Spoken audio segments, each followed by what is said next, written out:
I'm having trouble finding something I'm passionate about to start a business, and should I just pick a niche and stick to it? You're not going to stick to it if you don't like it. It's just what it is.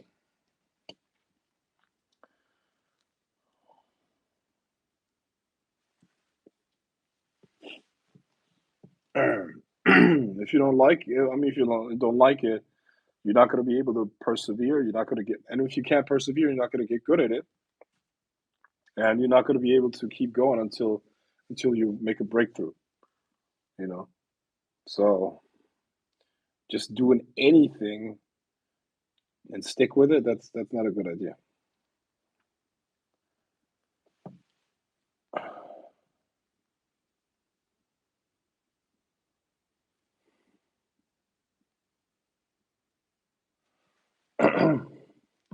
Frank, when you say working on yourself before we start our business, what should we have on our checklist before we decide to move into that direction?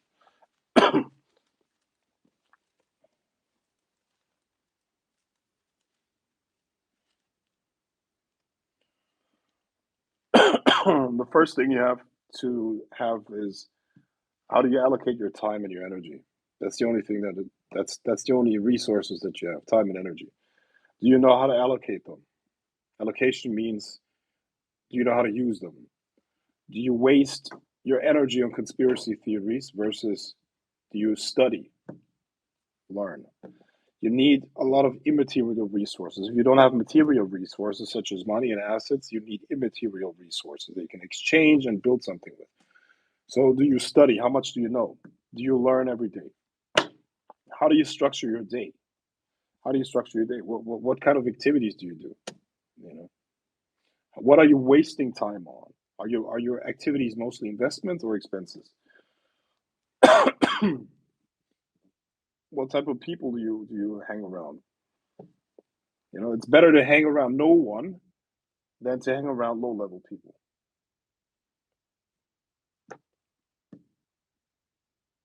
That's it. You got to keep the vision, and you got to keep going.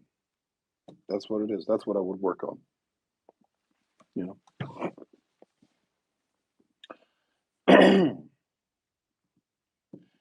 any business works. It's just who is running it, who's plugging themselves into the business. You know, you got to be a little bit. You got to have strong willpower. You know, you got to have perseverance. You got to be willing to sacrifice. You know, and you have to understand that you can't have both. You can't have example. Example. I am not going to watch any movie for the foreseeable future for the next couple months. I'm not going to watch a movie. I don't watch movies generally speaking. I don't do that. The only reason I was doing that like in the past was hanging out with a girl. You got to do something stupid, right? You know, just to entertain her, to keep her happy. You watch a movie with your girl. You know, me personally, I don't give a fuck about movies. I really don't. I get they're fucking propaganda. They're fucking programming anyways. They want to sell you shit. I don't care about fucking movies. I would much rather either watch something educational or read, study, have a conversation with a business partner or something like that. You know.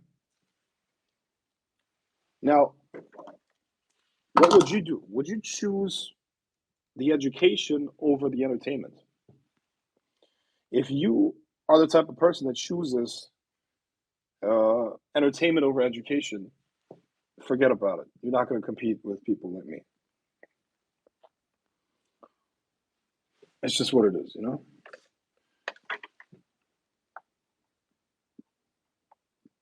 Can you be by yourself?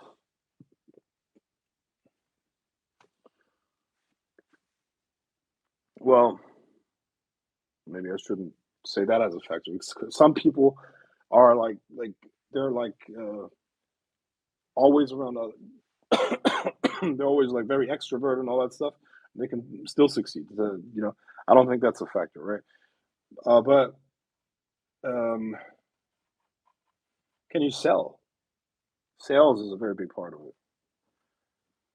Are you able to sell? Can you sell? Very big, very big factor. You know, strategy. Do you understand strategy? Like, how to create a strategy? Do you understand the difference between a tactic and a strategy? By the way, you should take notes on all of that and research it afterwards. Do you understand the difference between tactics and strategy?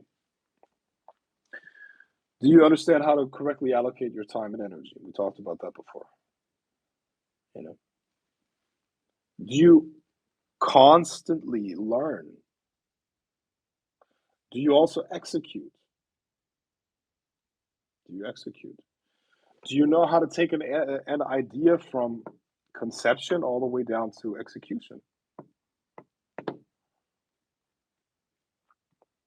You know, how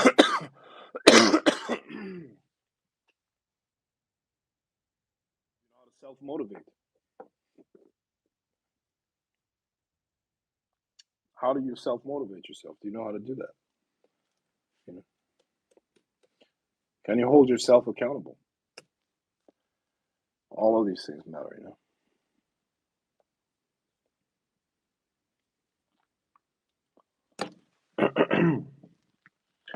when it comes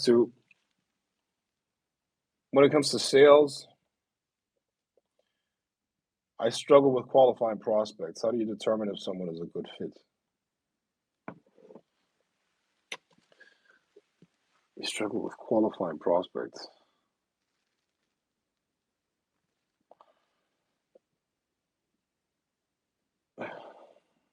You struggle with qualifying prospects.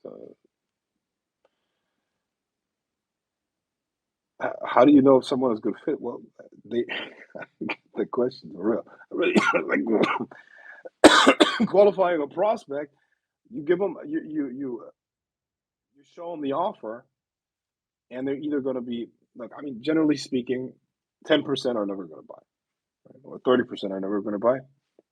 You just got to figure out what percentage they're in. Are are they buyers? Here's what you need to do. You need to listen and you need to figure out what their personality type is. And then you talk in their terms. Okay. So somebody's a very action type person. They don't want to hear about emotional stuff. You tell them about you got to be fast. You got to give them facts, data, and then they pull the trigger or not. You got what you need to know is you got to recognize what type of personality that person is, and then you speak to them in their own language. Okay, and then qualified prospects or not, like that doesn't even make sense because you shouldn't even talk to people who are not qualified prospects. That's not sales. You're still sourcing deals at that point. So what you do is you figure out who that person is, and then you speak to them in their language, and then they're gonna either accept or not. You know? Sales is psychology. You got to make them like you as well. Got to make them like you in some way or another. How does a person like you? You like whatever they like. That's how you make them like you. See, talk about baseball. You're a baseball fan. Talk about football. You're a football fan. Oh, did you see the Super Bowl? Yeah. How did you like it? Wow. Yeah, yeah, yeah. Tom Brady or whoever the fuck. Yeah, they were really good this year, right? Yeah. What did you say? What did you think about the halftime show? Yeah, yeah, I agree.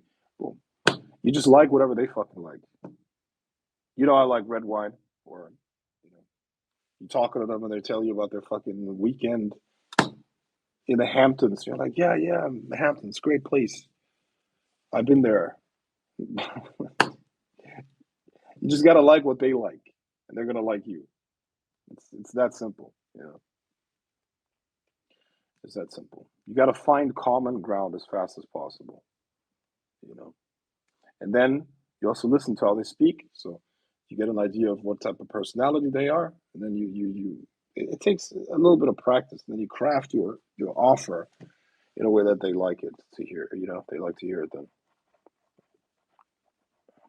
And remember, they don't buy the product, they buy you, or they buy from people they like and trust. Also, they buy the benefit, not the product. Okay, don't sell features, sell benefits. What is the actual result that you give them? If I buy, um, I mean, what is the result? Let's say you buy a vacuum cleaner.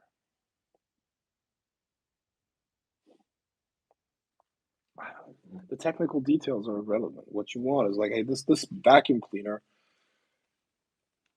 makes everything spotless, and it's able to go into every little tiny corner, and your house will be spotless without any effort on your part. Right? That's how you sell a vacuum cleaner. I don't give a fuck about the technical details. I don't care about how much energy it uses and blah blah blah all that shit. Right?